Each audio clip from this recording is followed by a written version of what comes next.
അപ്പോൾ നമ്മൾ ഇന്ന് ഉണ്ടാക്കാൻ പോകുന്നത് മട്ടൻ കറി.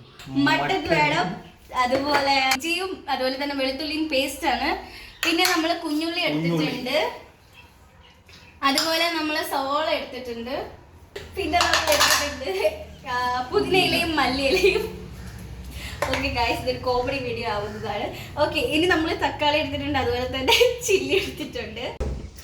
അപ്പോൾ നമുക്ക് ഇത്രയും സാധനങ്ങളാണ് നമുക്ക് മട്ടൻ കറി ഉണ്ടാക്കാൻ വേണ്ടിയിട്ട് എടുത്തു വച്ചിരിക്കുന്നത്.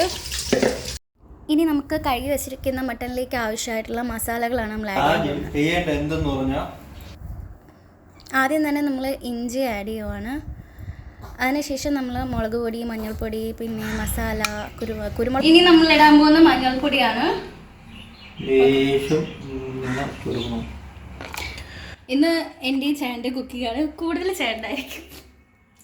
ഇനി നമുക്ക് നമ്മുടെ മട്ടനിലേക്ക് ആവശ്യമായിട്ടുള്ള മസാലകൾ ആഡ് ചെയ്യാം. നമ്മൾ മഞ്ഞൾപ്പൊടി ആഡ് ചെയ്തിട്ടുണ്ടായിരുന്നു, അതിനുശേഷം നമ്മൾ മല്ലിപ്പൊടി, പിന്നെ മുളക് പൊടി, അതുപോലെ തന്നെ നമ്മൾ മസാല ആഡ് ചെയ്തിട്ടുണ്ടായിരുന്നു. അതിനുശേഷം നമ്മൾ സോൾട്ടും കൂടെ ആഡ് ചെയ്തിട്ട് റെസ്റ്റ് ചെയ്യാൻ വെച്ചിട്ടുണ്ടായിരുന്നു. ഇനി നമുക്ക് സോൾട്ട് ആഡ് ചെയ്യാം. അത് മാത്രമല്ല നമ്മൾ തക്കാളി ആഡ് ചെയ്തിട്ടുണ്ടായിരുന്നു, പക്ഷെ നമ്മൾ അതിൻ്റെ വീഡിയോ എടുത്തിട്ടുണ്ടായിരുന്നില്ല. അതും കൂടെ ആഡ് ചെയ്തിട്ടാണ് നമ്മൾ ഉണ്ടാക്കിയിട്ടുണ്ടായിരുന്നത്. നമുക്ക് 10 മിനിറ്റ്സ് ഇത് റെസ്റ്റ് ചെയ്യാൻ വെക്കാം. സ്റ്റവ് കത്തിക്കാം. ഇനി നമ്മൾ ചെയ്ത നമ്മൾ ബീഫിൻ്റെ മസാല റെഡിയാക്കുമായിരുന്നു കേട്ടോ. ഇച്ചിരി ഓയിൽ ഒഴിച്ച്, അതുപോലെ തന്നെ പട്ട, ഗ്രാമ്പൂ, ഏലക്ക, അതെല്ലാം നമ്മൾ എണ്ണ ചൂടായതിന് ശേഷം നമ്മൾ ഇട്ട് കൊടുത്തിട്ടുണ്ടായിരുന്നു. അതിൽ 2-3 കുരുമുളകിൻ്റെ പീസുകളുണ്ടായിരുന്നു കേട്ടോ. ഇഞ്ചി വെളുത്തുള്ളി പേസ്റ്റ് ഇട്ടെടുക്കാം.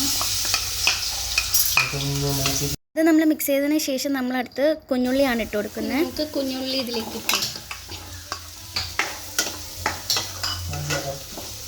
ഇനി നമുക്ക് സവോള ഇതിലേക്ക് ആഡ് ചെയ്ത് കൊടുക്കാം. ഇനി നമുക്ക് സവോളയ്ക്ക് ആവശ്യമായിട്ടുള്ള സോൾട്ട് ഇട്ട് കൊടുക്കാതെ അതിനുശേഷം നമുക്ക് നന്നായിട്ട് ഇത് മിക്സ് ചെയ്ത് കൊടുത്തിട്ട് കുഞ്ഞായിട്ട് നമ്മൾ മുളക് അരിഞ്ഞ് വെച്ചിട്ടുണ്ടായിരുന്നു. നമുക്കത് ഏത് രീതിയിൽ വേണമെങ്കിലും അരിയാം. അപ്പോൾ ചേട്ടൻ ഇങ്ങനെ ആയിരുന്നുകൊണ്ട് അങ്ങനെ അത് ഇട്ടു. അതിനുശേഷം നമ്മൾ മൂടി വെച്ചിട്ടുണ്ടായിരുന്നു. അതിനുശേഷം ചേട്ടൻ ഒരു കുക്കർ എടുത്ത് വെച്ചിട്ടുണ്ടായിരുന്നു, അതിലേക്ക് നമ്മൾ ഓയിൽ ഒഴിച്ച് കൊടുത്തിട്ടുണ്ടായിരുന്നു. ഇനി നമ്മൾ അവിടെ റെസ്റ്റ് ചെയ്യാൻ വെച്ചിരിക്കുന്ന മട്ടൻ ആഡ് ചെയ്ത് കൊടുത്തു. അതിനുശേഷം നമ്മൾ അവിടെ ഉണ്ടാക്കി വെച്ചിരുന്ന നമ്മൾ കുഞ്ഞുള്ളി സംഭവങ്ങളൊക്കെ ഇല്ലേ, അതൊക്കെ നമ്മൾ ഈ കുക്കറിലേക്ക് ആഡ് ചെയ്ത് കൊടുത്തു. പിന്നെ ഇതിൻ്റെ മെയിൻ ആയിട്ട് വരുന്ന സംഭവം, നമ്മളിതിന് വീണ്ടും നമ്മൾ മസാല ആഡ് ചെയ്യുന്നുണ്ട്.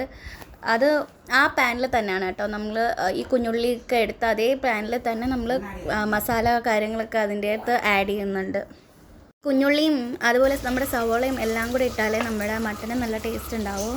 ഞങ്ങൾ രണ്ടുപേരും ഒറ്റയ്ക്കല്ല കേട്ടോ കുക്ക് ചെയ്യുന്നത്, നമ്മുടെ സിസ്റ്ററും കൂടെ നമ്മൾ ഹെൽപ്പ് ചെയ്യാനുണ്ടായിരുന്നു. അതുപോലെ തന്നെ നമ്മുടെ പാന് വെച്ചിട്ട് നമ്മൾ ബാക്കി മസാലകളെല്ലാം ആഡ് ചെയ്തിട്ടുണ്ടായിരുന്നു കേട്ടോ. മഞ്ഞൾപ്പൊടിയും അതുപോലെ തന്നെ മുളക് പൊടി, മല്ലിപ്പൊടി, മസാലപ്പൊടി, ഇതെല്ലാം നമ്മൾ ആഡ് ചെയ്തിട്ടുണ്ടായിരുന്നു. എൻ്റെ കുഞ്ഞിൻ്റെ സൗണ്ടാണ് കേട്ടോ ഇതിൻ്റെ ബാക്ക്ഗ്രൗണ്ടിൽ നടക്കുന്നത്. ചേട്ടൻ കുഞ്ഞിനെ കളിപ്പിച്ചുകൊണ്ടിരിക്കുക. ഓക്കെ, അപ്പോൾ ബാക്കി നമ്മളിതാ നമ്മുടെ മസാലയെല്ലാം ജസ്റ്റ് ഒന്ന് മൂപ്പിച്ചതിന് ശേഷം നമ്മൾ മട്ടനിലേക്ക് ആഡ് ചെയ്ത് കൊടുത്തു. അതിനുശേഷം നമ്മൾ നന്നായിട്ട് മിക്സ് ചെയ്തിട്ട് നമ്മൾ ആഡ് ചെയ്ത ഇതില്ലേ ഗ്രേവി, അതിന് വേണ്ടി നമ്മൾ ഇച്ചിരി വെള്ളവും കൂടി യൂസ് ചെയ്തിട്ട് വെള്ളം ഒഴിച്ചിട്ട് ഇതുപോലെ നമുക്ക് ഗ്രേവി ആക്കി എടുക്കുകയാണ് കേട്ടോ ചെയ്യുന്നത്.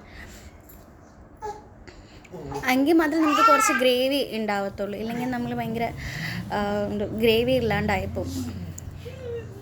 പിന്നെ നമ്മൾ വീണ്ടും കുക്കർ അടച്ച് വെച്ച് വേവിച്ചിട്ടുണ്ടായിരുന്നു. ഒരു 3 വിസിലെങ്കിലും വേവിച്ചിട്ടുണ്ടായിരുന്നു. സത്യം പറയാലോ നല്ല ടേസ്റ്റായിരുന്നു. നമ്മളിതിന് മുന്നേ മട്ടൻ കറി വെച്ചിട്ടുണ്ട്, പക്ഷേ ഇത്രയും നല്ല ടേസ്റ്റ് വന്നിട്ടുണ്ടായിരുന്നില്ല. നമ്മുടെ എക്സ്പ്രഷനൊക്കെ നന്നായിട്ട് മാറിപ്പോയത്. നമ്മൾ ദമ്മായിട്ട് ഒന്ന് ചെയ്തിട്ടുണ്ടായിരുന്നു, അല്ലാതെ നമ്മൾ കൂടെ നമ്മൾ എടുത്തിട്ടുണ്ടായിരുന്നു കേട്ടോ. അപ്പോൾ അത്രയേ ഉള്ളൂ. എൻ്റെ വീഡിയോസ് കാണുക, സബ്സ്ക്രൈബ് ചെയ്യുക, ലൈക്ക് ചെയ്യുക. Bye bye.